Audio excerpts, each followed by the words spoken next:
Even the best therapy in the world will never work if it only focuses on conflict and fails to focus on building friendship and positive affect systems. In today's episode, we're going to talk about a fundamental skill in building strong friendships.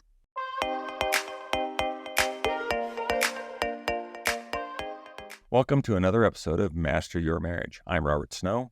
And I am Sharla Snow. And today we're going to be diving into a topic that is crucial for building strong and lasting relationships. And it's the basis of having a strong friendship. And friendship is so important. People mistakenly assume that once you've dealt with the problem, that it's business as usual and everything's fine. You can just go back to normal. But unfortunately, you need to continue to work and create positive feelings to fill the space where that negativity once resided.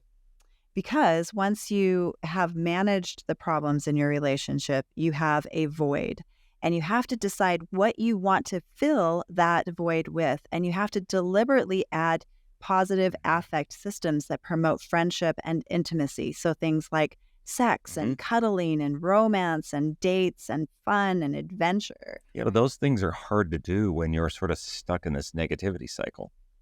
And a big part of maintaining strong friendships is something we call love maps. Oh, love maps. So, Robert, why don't you start us off by talking about what love maps are exactly? So, great question. In the book, 7 Principles for Making Marriage Work, relationship expert John Gottman describes love map as that part of your brain where you store relevant information about your partner's life.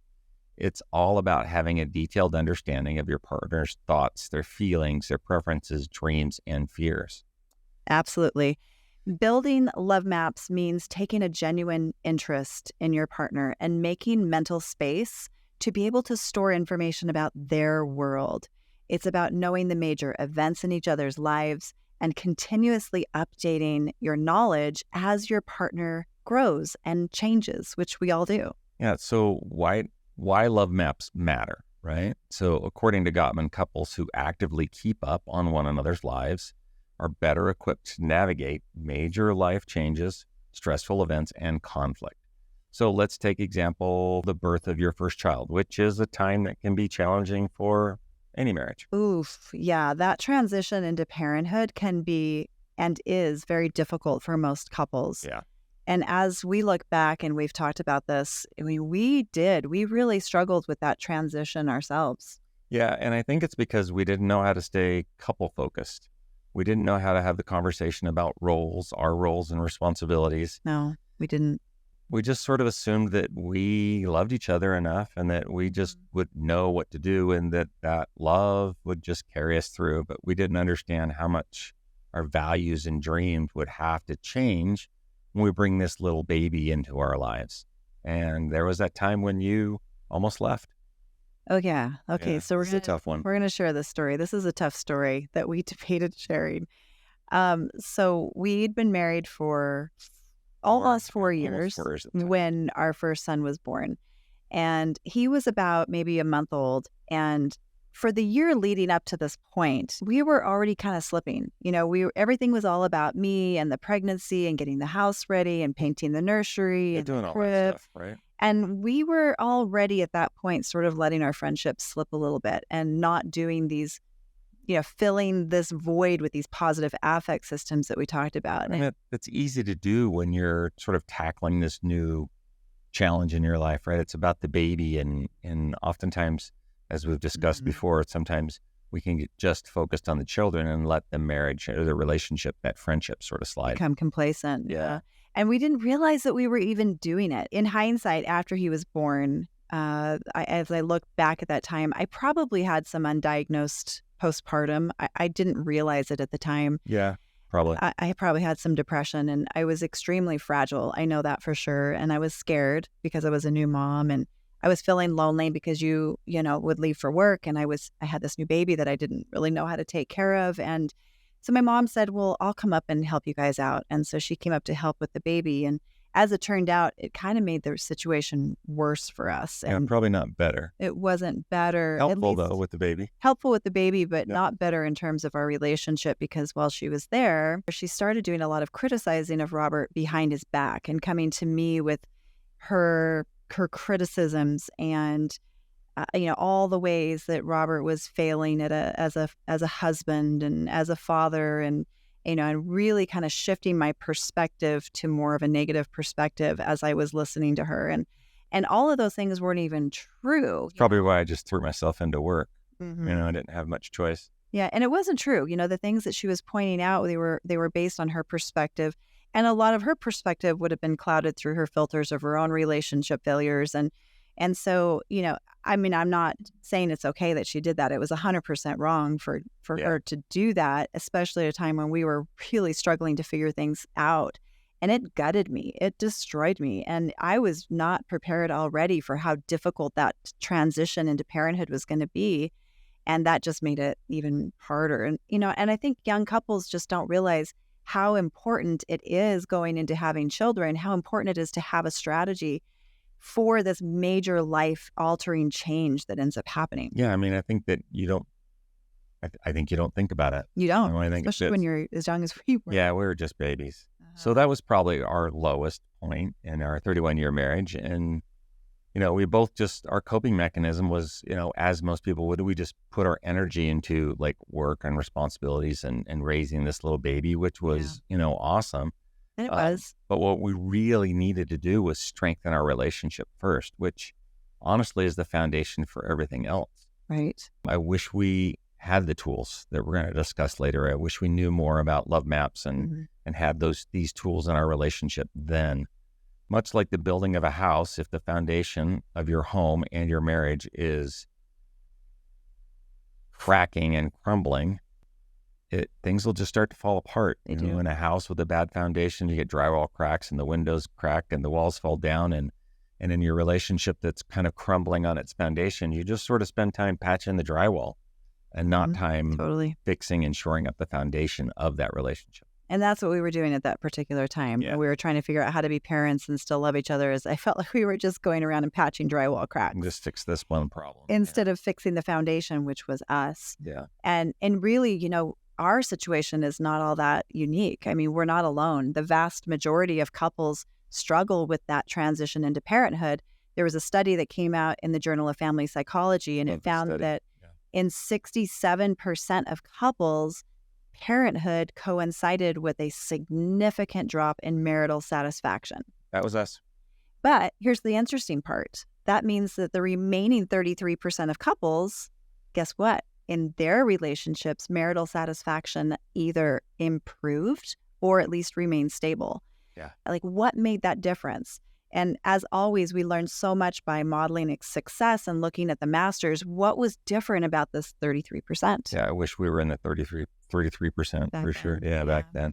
Well, satisfied couples showed in this study a greater awareness for their partners' lives as compared to dissatisfied couples. Mm-hmm. The satisfied couples had built really strong love maps, and this deep understanding of one another acted as a cohesive glue for their marriage during this challenging transition into parenthood. I absolutely love that. I love that cohesive glue, because that's exactly what it is. That's Yeah, what it does brings to you have these together. love maps. Yeah. The experience of becoming parents can be so totally profound on your entire identity, and your values within your relationship gets all shuffled. Yep. But when you have a solid love map, you can go through this transition together without losing sight of each other or without losing sight of your marriage. And honestly, it's just so empowering to even just know what to be able to do to prevent unhappiness, don't you think? Yeah, instead of just putting your head down and grinding through it, which is really what we were doing at that time. And for me, I know that time was just really distressing. I remember thinking to myself, maybe there's something wrong with me, because, I have this great husband and this new baby and I should be really happy. Why am I not happier? And, when you don't understand why and you don't have a strategy or know what it is you need to do, it becomes really disheartening. Yeah, and it's not just parenthood that can place a strain on your relationship. We're going to No. share one more story later, but job changes, moving your house, illnesses, retirement, or even just the passage of time can have the same effect. It can either create distance and disconnection, or you can choose to let it create closeness and unity, depending on your reaction to it. The key is, the more you know and understand about each other, the easier it is to stay connected during the twists and turns that life throws at you. So true. Now let's talk about some of the signs that you might need to work on your love maps. Yep. Okay. Dr. Gottman has seen many couples fall into problematic habit of neglecting their love maps. And to illustrate this in his book, he shares a story about Rory and Lisa, who are a couple experiencing some serious relationship. Yeah. So in this story, Rory was a workaholic pediatrician who spent most nights at the hospital. He didn't get to know his children or his children's friends' names or even the name of the family dog. I think that's strange. Lisa, his wife, felt emotionally disconnected from Rory, well, because he was never there. Right. And she was worried that their marriage was no longer important to him. And I will tell you that we've had friends in these very same situations. And clients. Yeah, and clients. And now, while Rory and Lisa's situation might seem extreme, this dynamic plays out in so many relationships in different ways, some less dramatic ways, every single day. Couples slip into a pattern of inattention to details of their spouse's life. They get caught up in other priorities, and they don't leave space in their minds for keeping up with each other's worlds. Yeah, and that's really the kind of the crux of the issue is we need to just keep spending time just digging in and learning more about your best friend and the one you chose. Their likes, their dislikes. Yeah. And sometimes we only end up with a superficial feeling of that. We don't really know what your joys and sorrows are. For example, you might know that your husband likes a certain kind of music, but you have no idea which musicians inspire him the most. Or your wife, maybe she has some new friends, but you have no idea what they do or what their names are. And you vaguely know that your partner maybe is dealing with some work stress, but you haven't even asked what's been going on. Exactly. So what do healthy love maps actually look like? Yes. What do they look like? Well, emotionally intelligent couples are intimately familiar with each other's worlds. Love that term. They understand that life changes everyone. And this is a really important thing to remember. Life and the challenges we go through in life, it changes all of us.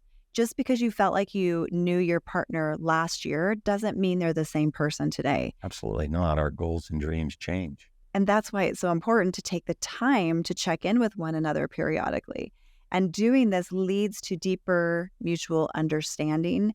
And of course, then it increases friendship. I mean, just as an aside, haven't you heard people say he doesn't even know who I am anymore? Right. And everyone wants to feel known. They want to feel heard. They want to feel seen and really known. Yeah. And who better to know you? Mm-hmm. Well, therapist and writer Zach Brittle puts it this way. When you choose to spend your life with someone, you hand them a map of your inner world. Right. But that map is just a pencil sketch. The task for couples is to intentionally add details, add color to this map by asking questions and telling stories. I love this metaphor of a pencil sketch because the two of you together get to spend time filling in one another's love maps. Yes, absolutely. And it's all about gaining clarity on each other and the journey through life that you're taking together. Yep. A really well-built love map means that you can surprise your partner with their favorite food, or that you know their career goals and you understand how their past experiences shapes their lives and shapes their relationships with their family. It's about having a deep knowledge of your partner's innermost longings, their beliefs, their fears. It helps you give grace and it helps you show empathy when needed, instead of just being frustrated at that certain thing that they do or what the reason for it. Yeah, so true. And this isn't done in one day or two. Understanding each other is a lifelong process. Yes. You have to keep this thing updated, this love map, week by week, day by day, sometimes year by year. And this is one of the primary reasons that Sharla and I now make a dedicated time for our annual retreat. And you've heard this on past episodes. Updating our love maps is just one of the things we do during that event. Yeah, and it's on our date nights, we're doing the same thing. Yeah. It's on our vacations when we're doing the same thing. Like, we're always constantly updating our maps. So let's talk about a few ways to build better love maps. So I imagine we need to start by regularly catching up in one another's lives. That's right. So no matter how busy our lives get, okay, no matter how busy we get with work or with kids or with new babies or through life struggles, we've had our fair share of hard teenagers, we go through financial struggles. No matter what, though, all of these things that we go through, it's important to prioritize at least one weekly dinner where we sit down alone and just totally talk and connect and really listen. Yeah. No matter what we're going through, we still continue to do that. Yeah. And it's not just knowing about the outlines of each other's lives. As Gottman says, it's about knowing each other's deepest longings, beliefs, and fears. Right. To do this, the secret is asking good open-end questions, right? So superficial closed-end questions are like, did you close the door? That's a yes or no. But good open-ended questions are like, so how did you feel about that movie? What did it make you feel when you saw this one thing? Or what's the hardest thing you're going through at work at the moment? And these lead to deep conversations. And oftentimes we get uncomfortable when other people ask us these questions because they're really prying into our soul. We don't get to stay superficial. We have to go deep. Yeah. And the quality of your relationships can really be shaped in part by the quality of questions that you ask. Absolutely. Because they have the potential to deepen our connection with one another.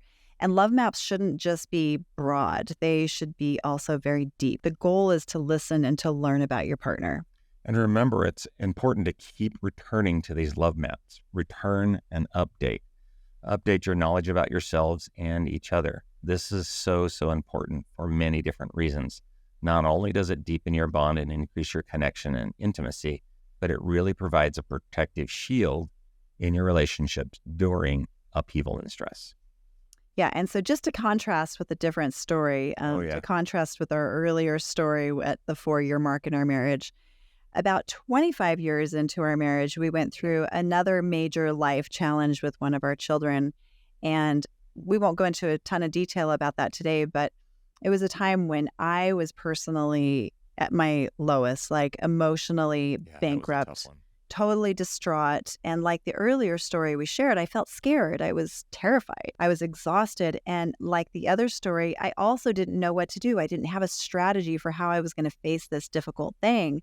And I didn't know if I even could. Yep. But there was one thing that was completely different between these two stories. Do you know what that difference was? Yeah, that was our relationship. Our relationship was way different. We were different. Yep. And, I decided at that moment that no matter what we had to do and no matter what we had to face, we were going to do it together.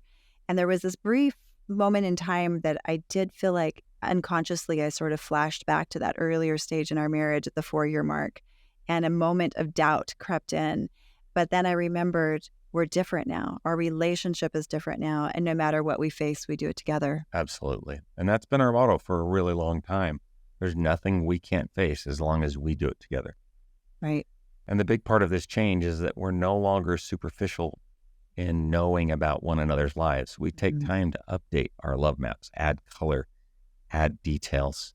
We have deep conversations and we strive to know everything about one another and get to know each other's inner world. And in doing so, we have this love and this friendship that can handle the rough times when they come into your marriage, because difficulties will come to your marriage. Mm-hmm. Because we've been filling in that sketch and coloring in our sketch of each other's lives. And as Dr. Gottman reminds us, without a detailed love map, you can't really know your spouse. And if you don't really know someone, how can you truly love them?